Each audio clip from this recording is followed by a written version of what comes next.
Alrighty, let's look at all these options on the right. End turn is pretty self-explanatory. It ends your turn and goes on to the next turn. Options also brings you to the game options, where you can go to preferences and actually fiddle with some things. I highly recommend turning on Warn on End Turn. Show tips on starting the game, not particularly useful. Warn tips on...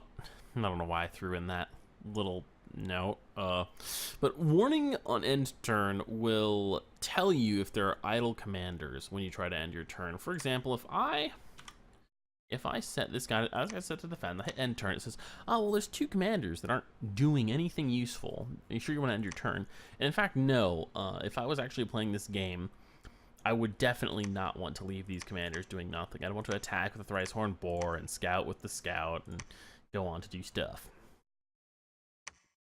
I don't think there's anything else in preferences that really matters much for gameplay. You know, set it up how you like it. Save and quit and the various other game options are fairly self-explanatory.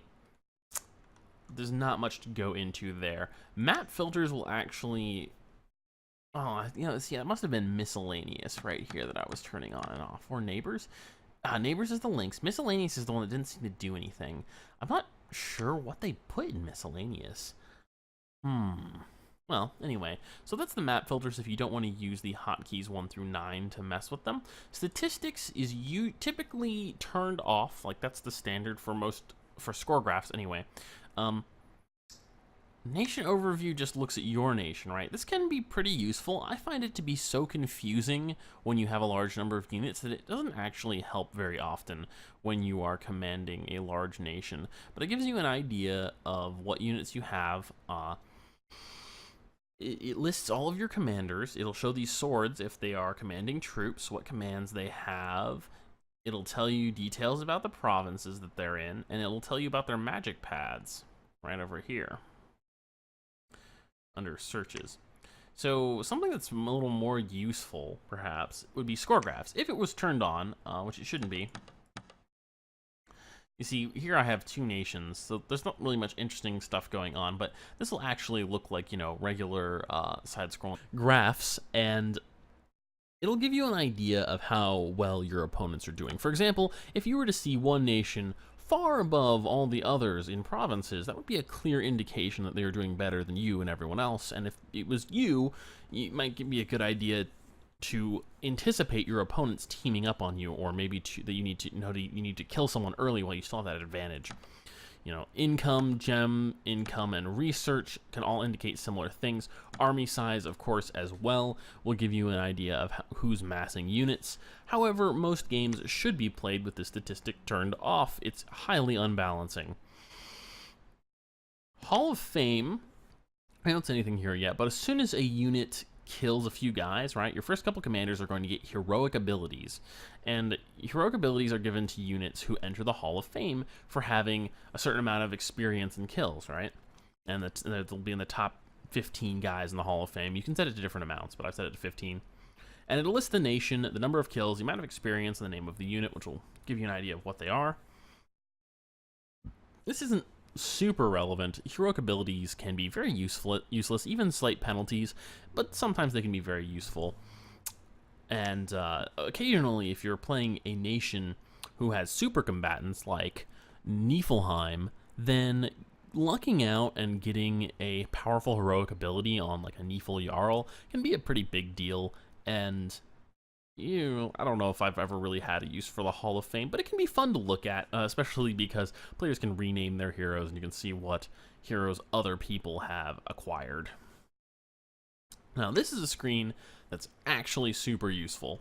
The Pretenders of the World. This will give you a rundown of what other people are playing. Now, it doesn't just give you all the information on a silver platter, as Dominion likes to do. It instead kind of obfuscates it, right? So this says at the bottom, if you look at the bottom, it says Niflheim worships the excuse me. Let me drink some water. All right. Niflheim worships the pretender Willow, the essence of fertility, lord of animals, master of verdure. Well, This can give you an idea of what magic paths they've taken on their pretender, even if they don't give you an obvious name like Willow. Sounds like a tree. What tree pretenders do I know of? Oh, there's that really powerful one, Irminsul, that Niflheim often takes. I wonder if that could be it. So even if they don't kind of telegraph what pretender they've taken with a name like that. The essence of fertility. What's fertility associated with? Growth, life, that kind of thing. So, essence of fertility, I believe, is from taking growth scales. It could fairly easily be from nature magic. Lord of Animals, very obviously nature magic. Master of Verdure. I don't actually remember what verdure means, but I'm gonna guess it has something to do with like earth or nature or compost. Something very earthy naturey, because typically you're going to snag some earth and nature magic on your Irminsul as Niflheim. And if you know a bit about how to play some of the nations you're going up against, and you see the description of their pretender, often you can get a fairly good idea of what their pretender actually is based on their titles. Also, if you've forgotten, this gives you the usual basic rundown of their nation. Thrones of Ascension, right? You need to capture the Thrones of Ascension to win the game for the game mode that most people play, which is with Thrones turned on. And this will let you know how many points people need to get to ascend to the Throne of the Pantocrator and win the game, and what thrones are out there in the world, which can be very relevant. Some of the thrones are quite powerful, and this will tell you who has the thrones once someone captures one of them, which can be very important to know. You don't want to be surprised by early era Mictlan, who is usually very weak to arrows, capturing the Throne of Air, which grants air shield and really powers up their sacreds, especially if, archers were part of your strategy for dealing with them. Oops. It also lets you know who's close to winning the game, which can give you a good idea of who you should attack if you're trying to prevent the game from ending and, hopefully win yourself in the near future. Something to remember also is you may not want to cap thrones that you have under your control, because other people can see that information too, and they may realize that you're very close to winning and try to kill you. Moving on down, read messages. There's nothing interesting yet. Let's see if we can have something happen. Yeah, there was a battle because I sent those guys out. Awesome, now we can read messages. So there was a battle, look at that. Random events will show up on here as well as messages from other nations. Major events in the world pop up too. Heroes arriving will show up in here. I think casting rituals, completing research, and maybe magic item creation show up in your messages as well. So it's important to check your messages every turn. I have this set up for two nations, so the turns look a little bit different. Or two nations controlled by a player, right? When I'm playing against myself. So it looks a little bit different than you'll normally see. And so usually the first thing you do when you complete your turn is you take a look at your messages and you see what's happened over the last turn. In this case, not much, but a lot of things could potentially happen. Send messages is not something you're going to use a lot, but you can send messages to other players in game with this. They arrive on the next turn. It can be fun to maybe play a little in character and, send people threatening messages as your nation, or, you could potentially conduct actual diplomacy or trade items with people. You can send gems, blood slaves, magic items, gold. All right, let's look at research. I am not going to talk about research here. In fact, I probably need to make a video covering research all on its own. Research in Dominions is very complicated. It might not even be possible to really feasibly cover it in a single video. Rather, I think I'll talk about the research that you want for some particular nation when I do a little bit of a guide on that particular nation.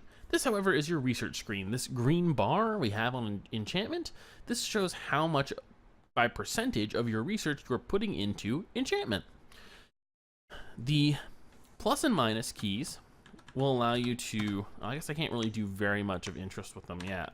If I split it, okay, so I don't have anyone researching, so it's messing this up. Let's get somebody researching here. Okay, so now I got 34 points, so I can put a little bit of points into construction. Let's say I want slightly more. Well, if I hit plus, it's gonna add more research to whatever I just clicked on, right? So I just clicked on construction, so I'm adding research to construction and taking research away from construction if I hit the minus key.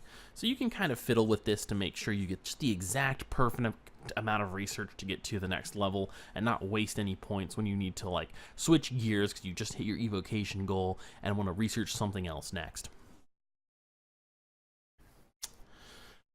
There isn't really much else to say about the research screen. You can split your research between as many schools as you want.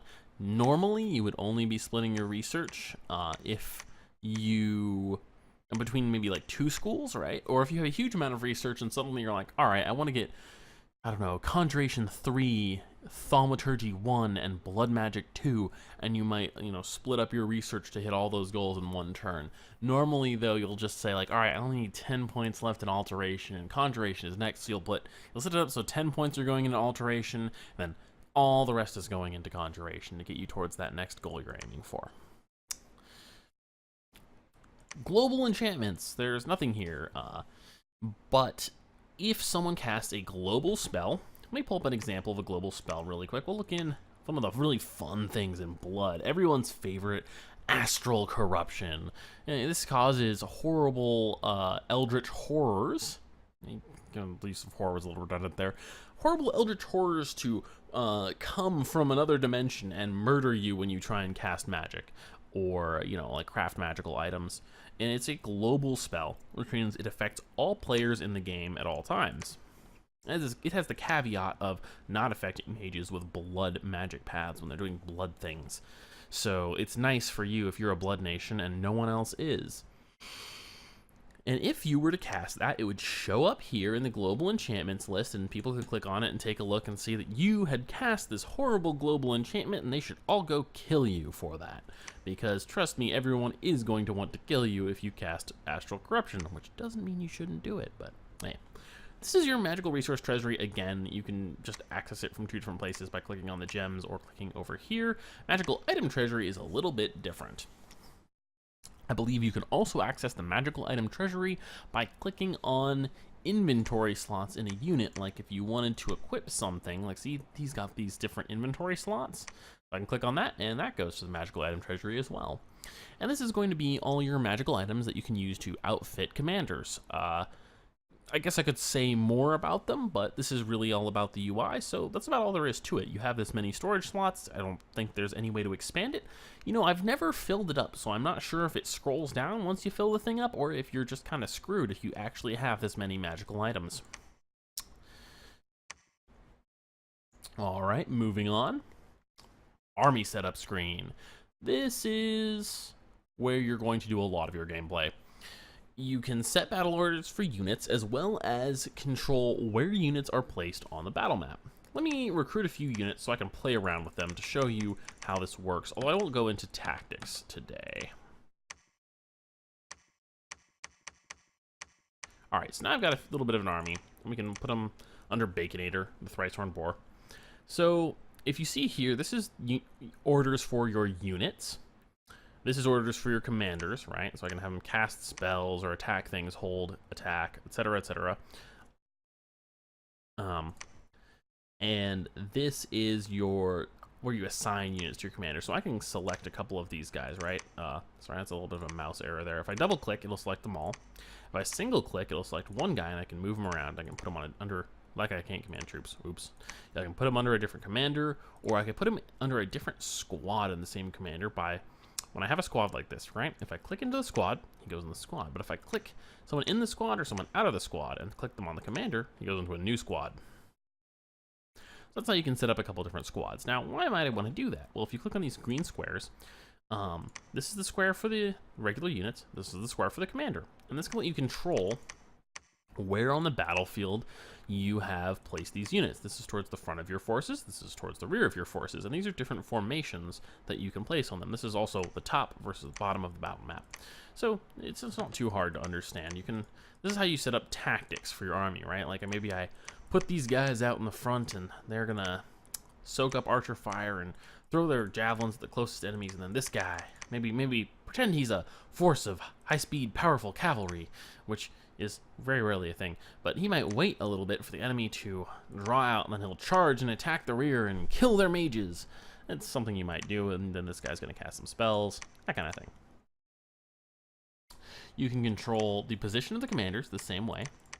There's not that much to it. I mean, there's a lot to actual placement and tactics, but in actually using the user interface, it's pretty simple. The units up here, this up here is your garrison, and these are when you have units in here, it'll tell you how many units you have in your garrison. And I think that's about all of that. Oh, this is the number of units that the commander can command, and this is the number of squads they can command, but they can actually use a lot more squads than that. Okay, so I guess, I never tried just messing with this, but it looks like 5 squads is the maximum. So for every extra squad you add over the amount that they can actually use, right, which is he can command up to 3 with no penalties, you start getting morale penalties, which are super bad. And you can mouse over them to get a little tooltip telling you where your penalties and bonuses are coming from. So you don't want to do this normally. You want to try and group your units into about as many squads as you can control. There's good reason to divide your units up into multiple squads, so you may not want to just have one big lump of units all the time. But there are also reasons to have a big lump of units. That's a matter for a video on tactics, though. So let's look at mercenaries. Hey, there's actually quite a few mercenaries here. The mercenary screen just lets you recruit these mercenaries. Whatever province you have selected is where they're going to appear after you recruit them. So let's say I want to expand with them. So I might want them to appear here, right? So I go to the mercenary screen and I want to recruit Victor's villains, right? Well, this is how much gold they're asking for to recruit them, right? And they have 10 men. And it doesn't tell you too much about them. But if I want to hire them and I put in 17 gold, that will succeed in hiring them if no other player enters a bid to hire them. If someone else enters a bid at like a 30 gold, not that much more, but they want to make sure that they get the mercenaries, they will in fact get the mercenaries rather than me getting the mercenaries. So let's put in like an absurd sum. Again, you can hold up on your arrow keys to just quickly go up to a large number, and we're going to hire some mercenaries. And hey, look, I've got Victor right here from Victor's Villain. And he's got a heroic ability. He's terrible, super useless. I would never hire these mercenaries, really, except to maybe suicide them against some enemy force for whatever reason. So that's how you hire mercenaries. There's not very much to it. The bidding screen is relevant to realize that it is kind of an auction. It's like a silent auction? It would be called a silent auction, I believe that's correct. Recruiting units. That's our next thing before we're actually almost done. So this is your unit recruitment screen. The guys up here are your commanders. The guys down here are your units. You can repeat recruitment of units or commanders. If you run out of gold to continue recruiting your units or your commanders, the repeat recruitment will stop, and it will recruit as many as it could with the last of your gold, and then the next turn you will be recruiting nothing. So keep an eye on that. A lot of people have been surprised by the fact that it doesn't just keep chugging along attempting to recruit units even when it can't. If you put more units down here than you have resources for, something like this, it's not going to recruit them. You might wonder why it lets them be shaded out like this, right? Well, for one, if you know you're going to get more resources soon, you could just like queue up a bunch of recruitment and have it hold there. It'll use up some of your gold immediately, but the gold won't actually be spent until those units are produced. You can still get it back by canceling their production. So when you do get the resources, it will actually start producing these units. Also, you notice here that I have 1 resource left over. So let's look at like this Marverni Slinger. He costs 3 resources, so I'm 2 in the negative. Well, the 1 resource I have will actually be put towards his production, and the next turn another resource will be put towards his production, and then the next turn a 3rd resource will be put towards his production, and he will finally pop out and be produced. So on occasion, it can be worth it to queue up a unit to fill that last bit of 8 resources or something you have left over when you're trying to build a 21 or something resource unit. Same goes for commanders. I'm not sure if it prioritizes commanders for purposes of using resources, but I would suspect it does. Commander recruitment is pretty simple, with one exception. There is actually 1 regular unit that's slow to recruit that I'm aware of, but in general, a lot of nations have a slow to recruit commander. What this means is that when you queue this guy up, right, he costs you money. Look at our money down there, right? Boop. Costs you quite a bit of money, 340 gold in this case, and he costs you a holy point for each of the turns he's recruiting, and he costs you resources immediately. but next turn he won't be built. He will be built the turn after that. Slow to recruit means he takes 2 turns to build instead of 1. And this is in effect applied to most of the most powerful mages for any given nation in the game. Very few nations have like their big primary mage as a fast to recruit mage, and these nations typically, have a really pretty powerful core of those mages, and they are quite expensive. Usually, almost kind of an interesting exception where they're powerful, cheap, and fast to recruit, but they only really get 1 mage. So there's one more thing we need to cover. I don't think there's anything. Did I forget anything on this? Well, I should probably point out that this will tell you how many holy points you aren't using yet, how many resources you are using, how much gold you have left, what your income is, your resources per turn, and your holy points per turn. It's kind of obvious, just a little bit of information right there for you, but I figured I ought to point it out. And of course, reset at recruitment is pretty apparent at what it does. Boom, resets recruitment. Be very careful about resetting recruitment, because if you do so, when you have a slow to recruit unit in the queue, well, it's not, when you put them back in the queue, they're going to be taking 2 turns to recruit again. It doesn't save the progress you had on them. So if you do that, you can hit escape and go to see the options menu, and you can redo turn from scratch. And this will fix your issue. You're back at the beginning of your turn, you haven't done anything yet. And that way you won't lose your turn in slow recruiting that unit. Alright, final thing before the end of the video. Right over here, we have information on what special sites are on the tile. Now, you can find special sites from site searching with mages, but your capital is going to start with special sites that only you get the benefit of, or rather, you only get the benefit of the recruiting these units. And if anyone else captures your capital, they're going to get all this gem production. So that's one of the reasons it's so good to capture someone else's capital. You also have a temple, and if you click on your temple, this will bring up the temple screen and give you all this information about how your dominion spreads, right? And laboratory doesn't do anything. You can't click on it. That means you've built a lab. Labs allow you to build mages, and they allow you to access your magic item treasury and magic resource treasury. The fortification screen just gives you information on what upgrades you've given to your fortress, how much defense it has, which means how many points of siege damage, I guess you could call it, need to be dealt to it. A 10 strength human, I believe, equates to 1 point. There's a little bit of a formula that goes into it, but it's fairly straightforward. Someone with, oh, maybe it's not actually linear. Well, let's stick with the basics. A 10 strength human is 1 point of siege. If you see anyone who has a siege bonus, each point of siege bonus is going to deal 1 damage to the defense of a fortress, such as this.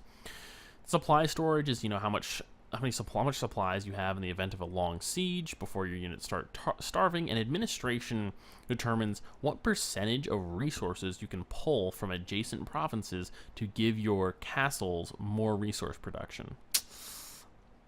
And then there's a little other information on the fort, like the cost and time to build. Not super relevant to have on this screen, honestly, since it's already built, but hey, it's there. I think, yeah, you can mouse over these upgrades as well to get tooltips explaining what they do, and gives you a little bit of an idea of why they might be good. Some, like the gatehouse and the towers and the killing ground, have actual, battlefield benefits if someone storms your fort. And I think that's all. I hope this has been instructive for you, and I hope I haven't left anything important out. Next up, I think I'm going to be doing a video on unit stats, and we'll talk about, what makes various units good and what the various stats do. Thank you, and I'll talk to you again soon.